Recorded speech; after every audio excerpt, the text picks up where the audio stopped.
Hey, you can take it to the ground. Hey. Look at me. Look at me.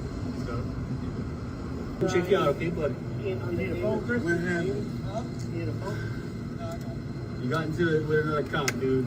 Started touching you. Threaten a police officer. You cannot pull away from that police officer as I'm escorting you to this car. Man, look what you did to my You didn't And threaten that's him, what you and did. they told you to leave. So Ma'am, again, you will be next. You mad. You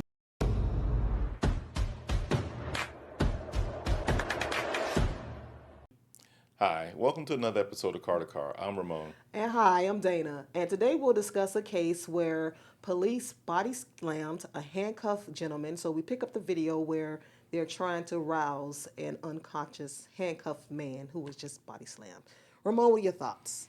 Well, don't want to speculate what happened before, but we have to.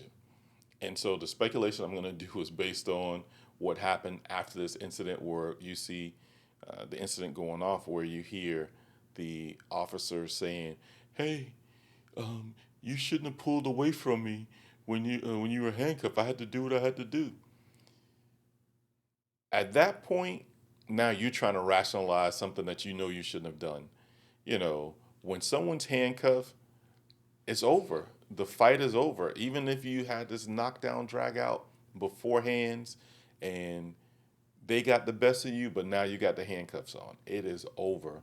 And so just because someone's pulling away from you, we didn't get a chance to see it, but I don't see how so violently this person was pulling away from you, and there's several police officers there, where you had to slam somebody so hard on their face, and now they're unconscious, and you're afraid that, man, did I kill this person? Are they dead? What's going to happen to me? That's why you got to do the right thing up front, so you don't have to worry on the back end. Use your training, use a come along, use all of the different things that we're taught to be able to subdue someone, to be able to control someone, whether they're handcuffed or they're not handcuffed. And then you don't have to be so afraid. I hope that they go back and look at this, and there's some lessons learned. They review the policy, all of the things that need to happen in situations like this. I hope that they're able to do.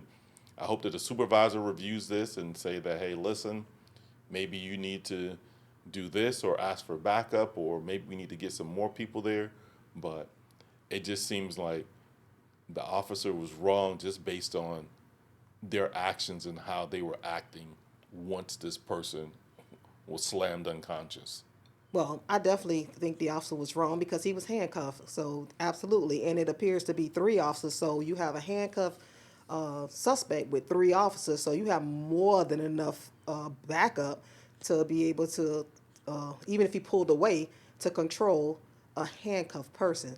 So literally you can kill someone who can't brace themselves when you body slam them. So that's very, very dangerous.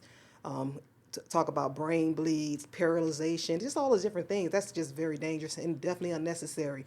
But one of the things that they tried to say as well was that, oh, you can't threaten an officer. Okay, but if I'm handcuffed, I don't care if I said I'm going to shoot you. Can I shoot you? I'm handcuffed. So a part of threats is the ability to perform the threat. And if I'm handcuffed, you can't do that. So that was just an unjustified use of force based on the officer's own summary of his justification to do that to him. So definitely. I agree. And it's just disappointing that we do a thing as a police officer, and now we're trying to validate why we did a thing. And so I think, unfortunately, more police officers are going to have to get fired. They're going to have to get relieved of duty. There's going to have to be a shortage of police officers so that we can't say, well, what are we supposed to do? People don't want to be police officers anymore. Well, damn it, then maybe they shouldn't be a police officer, because you have the right to take somebody's life and liberty, and you want somebody who's mature enough, who's responsible enough to do this within policies and procedures, within the law, within the Constitution. There Sure. can't be different rules for different people, and until we start to hold police officers accountable to the fullest extent of the law, we're going to keep seeing these incidents, and we keep seeing a lot of them. Yes. And I'm glad the young lady was recording. I'm glad she was recording. I'm sure they had body camera, but hopefully the supervisor and everyone reviews it Yeah. and deal with it accordingly. Yeah. So with that, this is another episode of Car to Car Podcast. Please be sure to like, share, subscribe, and provide feedback. We appreciate it. And until next time. Till next time.